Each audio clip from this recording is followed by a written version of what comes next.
ఆయన పేరు చెబితే కబ్జాదారు గుండెల్లో గుబులు పుడతాయి, నాలాలు ఆక్రమించుకున్న వారు నడువులు విరిగిపోతాయి, చెరువుల్లో ఇల్లు కట్టుకున్న వారికి చెమట పుడతాయి. ఇంతకీ ఆయనే హైడ్రా రంగనాథ్ గారు.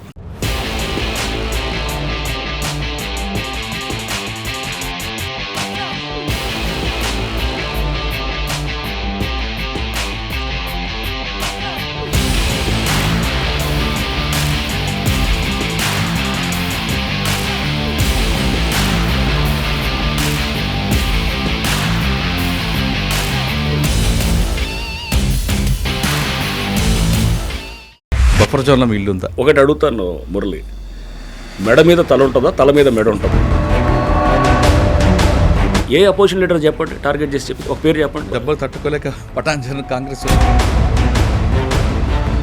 కన్వెన్షన్ ముందు వాళ్ళకి చెప్పారు, నోటీస్ ఇచ్చి కొట్టారండి, లేదంటే డైరెక్ట్గా 405 GHMC యాక్ట్ చాలా స్పష్టంగా చెప్తుంటుంది అనమాట.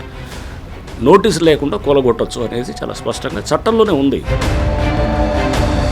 అంటే నాగార్జున ఇంట్లో మీకు ఇలాంటి ఫోన్ రాలేదు? ఫోన్ ఆఫ్ చేసి పెడతాం. కొన్ని మేము విల్లాసు, కొన్ని చోట్ల షెడ్స్ కూలగొట్టినప్పుడు చాలా అప్రోర్ వచ్చింది. అరే పేదవాళ్ళని కొడుతున్నారు, మిడిల్ క్లాస్ వాళ్ళని కొడుతున్నారు, లోన్లు తీసుకుని ఉన్న వాళ్ళు కొడుతున్నారు. మనం ఒక పెళ్ళి చేసేటప్పుడు బిడ్డకి ఎన్ని మనం ఎంక్వైరీస్ చేస్తాం, కానీ అమాయకులు కొనుక్కొని బలైపోయారు కదండి. చాలా కోట్లాది రూపాయలు కష్టం, వాళ్ళు ఈఎంఐ కట్టాల్సి వస్తుంది. కూలగొట్టే ఒక నెల రోజుల ముందు కూడా వాళ్ళు కొట్టున్నారు అక్కడ. కానీ వాళ్ళు ఏడుస్తున్నప్పుడు బాధ అనిపిస్తుంటుందా? ఎవడో ఒకటి చేస్తే దానికి అర్థం ఉంటుంది. 199 మంది చేస్తుంటే ఎందుకు సిస్టమ్ ఎందుకు అది? సో ఇంకొకటి, సండే రోజు కూల్చొచ్చా, మండే రోజు, సాటర్డే కూల్చొచ్చా అనేది కూడా ఉంది. ఎందుకు చేస్తున్నాం ఇదంతా? ఊరిని కూలగొట్టడం ఏమన్నా మాకేమన్నా దాంతో ఆనందం వస్తుందా? ఫేజెస్ చెప్పాను, మేము చేసేది ఏం చేయాలనుకుంటున్నాం. ఫస్ట్ ఫేజ్ 1, ఫస్ట్ ఈ విధ్వంసాన్ని ఆపాలి. సార్ దుర్గం చెరువులు కూడా ఉంది అంటున్నారు కబ్జా, దాని కిందనే రేవంత్ రెడ్డి గారు అనేది కూడా ఉంది. అది బఫర్ ఉందా, FTL ఉందా అనేది ఇంతవరకు నిర్ధారణ కాలేదు. అక్కడ వేలాది మంది ఇల్లులు ఉన్నాయి. అది 2008 నుంచి నడుస్తున్న ఇష్యూ. అది హైకోర్టు పరిధిలో ఉన్నటువంటి అంశం. సో దాన్ని ఏదో చూపించి ఇదిగో అక్కడ మీరు కూల్చట్లేదు, ఇక్కడ జనాల మీదకి వస్తున్నారండి.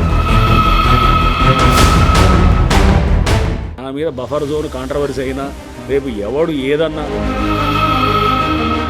కొంతమంది ప్రతిపక్షాలు హైడ్రా అనేది కేవలం ప్రభుత్వానికి ఒక జేబు సంస్థగా అయిపోయింది, డబ్బులు వచ్చి పడుతున్నాయి. మీరు ఏదో ఊరినే ఒట్టనేసి ఇది ATM సంస్థగా అయింది, ఖజానాలు నింపడానికో లేకపోతే ఎవడో కొంతమంది జేబులు చేయడానికో. జనరల్ అలిగేషన్స్ ఏముంటాయి నేను కూడా చెప్తాను. హైడ్రా 2.0 ఏం చేయబోతుంది? ఈ భయం క్రియేట్ చేయటం కాదు, దాని నుంచి పాజిటివ్ సైడ్ వెళ్తాం. ఫైనల్గా మా గోల్. సార్ ఇంకా మూసీ ప్రక్షాళన అదొక పెద్ద ప్రాజెక్టు. ఒకటి మురళి, మూసీ ప్రక్షాళన హైడ్రాకి సంబంధం లేదు అసలు.